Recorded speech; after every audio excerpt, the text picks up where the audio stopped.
Good evening students. तो यहाँ पे एक क्वेश्चन है, ऑप्टिक्स का एक क्वेश्चन है, स्फेरिकल मिरर का एक क्वेश्चन है यहाँ पे। तो आइए देखते हैं क्वेश्चन क्या है मेरे पास। सो ए रॉड ऑफ लेंथ 10 सेंटीमीटर, यहाँ पे क्या दिया है कि रॉड है जिसका लेंथ कितना है 10 सेंटीमीटर दिया हुआ है, ठीक है। अलोंग द प्रिंसिपल एक्सिस, कैसे रखा हुआ है, अलोंग प्रिंसिपल एक्सिस वो रॉड रखा हुआ है, ठीक है। ऑफ ए कनकेव मिरर, किसका, कनकेव मिरर के प्रिंसिपल एक्सिस के अलोंग वो रॉड रखा हुआ है। और फोकल लेंथ 10 सेंटीमीटर, जिस मिरर का फोकल लेंथ कितना दिया हुआ है, उसका फोकल लेंथ दिया हुआ है 10 सेंटीमीटर, ठीक है। In such a way that the end closer to pole is 20 centimeter away from it, find the length of the image. अब देखिए, एक रॉड का लेंथ दे दिया गया है 10 सेंटीमीटर, कहाँ पे रखा हुआ है, पोल से 20 सेंटीमीटर डिस्टेंस पे रखा हुआ है, और उस रॉड का लेंथ 10 सेंटीमीटर। अब उसकी इमेज जो बनेगी, रॉड है 10 सेंटीमीटर का है, उसकी इमेज या तो 10 से ज़्यादा की बनेगी या छोटी की या कम की बनेगी, क्या कितनी बनेगी, वही क्वेश्चन में पूछा गया है। तो चलिए देखते हैं क्वेश्चन यहाँ पे क्या बताएगा। चलो, तो मैं एक कनकेव मिरर यहाँ पे बनाता हूँ। देखिए ये मेरा एक कनकेव मिरर है। सपोज यहाँ पे मैंने बनाया एक कनकेव मिरर, तो ये पॉइंट क्या है, ये मेरा पोल है, और ये मेरा हो गया सपोज सेंटर ऑफ कर्वेचर, ये मेरा हो गया फोकस। अब जो रॉड रखा हुआ है, ठीक है, ध्यान दीजिएगा, जो रॉड है, रॉड कहाँ पे, यहाँ पे ऐसे, ये रॉड कहाँ पे है, यहाँ पे ऐसे एक रॉड है, ठीक है। अब इस रॉड की लेंथ कितनी है, 10 सेंटीमीटर, ठीक है। और फोकल लेंथ, उस मिरर का फोकल, कनकेव मिरर की बात की है, इस मिरर का फोकल लेंथ कितना दिया हुआ है, फोकल लेंथ भी इसका दिया हुआ है 10 सेंटीमीटर। और रॉड कहाँ पे रखा हुआ है, पोल से 20 सेंटीमीटर डिस्टेंस पे रखा हुआ है, मतलब ये यहाँ से 20 सेंटीमीटर होगा। तो सारी चीज़ें सेट हो गई। ये 20 सेंटीमीटर पे, इसके आधे पे फोकस है 10 सेंटीमीटर, यहाँ से ये 10 सेंटीमीटर उस रॉड की लेंथ है। तो अब हमको निकालना है इस रॉड का जो इमेज बनेगा, उस इमेज में रॉड की लेंथ कितनी होगी, हमको क्या निकालना है,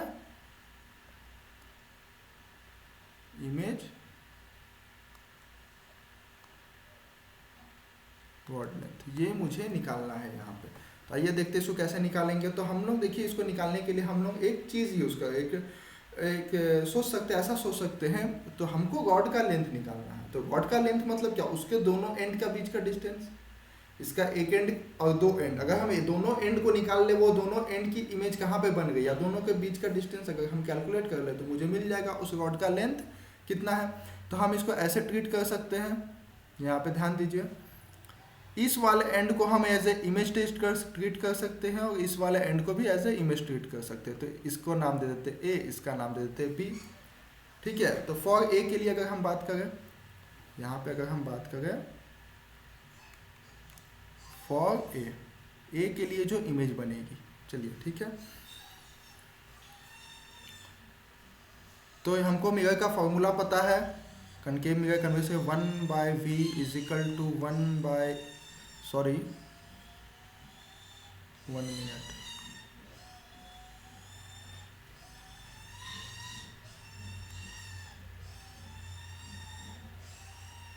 1/v plus 1/u is equal to 1/f। हमको ये मिरर का फॉर्मूला पता है, ठीक है। तो अब हमको इमेज डिस्टेंस निकालना है फॉर ए के लिए। तो देखिए, जिसका हमको निकालना है उसमें हम साइन कन्वेंशन नहीं बैठाते हैं, प्लस u। अब देखिए, जो ए है, ऑब्जेक्ट कहाँ पे है, 20 सेंटर डिस्टेंस, यहाँ कितने डिस्टेंस पे है, 20 सेंटीमीटर के डिस्टेंस पे है।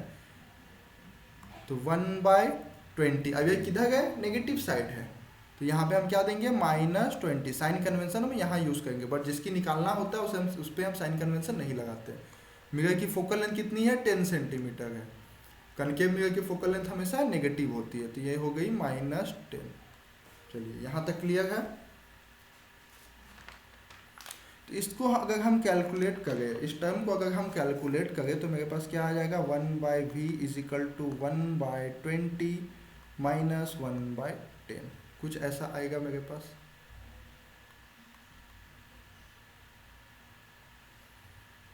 इसको हम कैलकुलेट करने पे ये कितना आएगा, ये इसको अगर हम कैलकुलेट करेंगे तो मेरे पास आ जाएगा जो v1 है, जिसका हम v1 नाम दे देते हैं, इसकी वैल्यू क्या आ जाएगी, -20 सेंटीमीटर। तो जैसा हम लोग को पहले से भी पता है, यहाँ पे ध्यान दीजिए, हम लोग पहले भी इसका केस जानते हैं, किसी ऑब्जेक्ट को अगर सी पे रखा जाए तो इसकी इमेज कहाँ बनती है, उसकी इमेज हमारे पास same size and same distance पे सी पे ही बनती है। ये हम लोग पहले जानते हैं। तो इसकी इमेज कहाँ पे बन गई, यहाँ से ध्यान दीजिए, तो इसकी इमेज सेम साइज सेम की यहाँ पे बनी -20 पे। -20 का मतलब है इन लेफ्ट डायरेक्शन, -20 का मतलब है इन लेफ्ट डायरेक्शन, मतलब इसकी इमेज कहाँ पे बनी, यहाँ पे। ये हो गई 20 सेंटीमीटर पे इसकी इमेज बन गई। चलिए ठीक है। अब हम लोग ऑब्जेक्ट बी की अगर बात करें, अब हम लोग इस वाले एंड को एज एन ऑब्जेक्ट ट्रीट करें। अब ऑब्जेक्ट बी, अब हम लोग देखते हैं इसका ए का तो यहाँ पे बन गया, अब बी का कहाँ पे बनता है, देखते हैं फॉर बी के लिए क्या होगा। फॉर बी के लिए अगर हम देखें तो same formula 1/v plus 1/u is equal to 1/f। ठीक है, तो हमको तो इमेज निकालना है, तो इस पर साइन कन्वेंशन नहीं बैठाएंगे, प्लस u। अब ऑब्जेक्ट मेरा कहाँ पे है, ध्यान दीजिए क्वेश्चन पे, अब मेरा ऑब्जेक्ट कहाँ पे, अब ऑब्जेक्ट मेरा कितने डिस्टेंस पे है, ये ऑब्जेक्ट कितने डिस्टेंस पे है, यहाँ से यहाँ तक 20, यहाँ देखिए यहाँ से यहाँ तक 20 और ये 10, मतलब 30 सेंटीमीटर पे अब मेरा ऑब्जेक्ट रखा हुआ है। मेरा ऑब्जेक्ट अब कहाँ पे है, 30 सेंटीमीटर पे।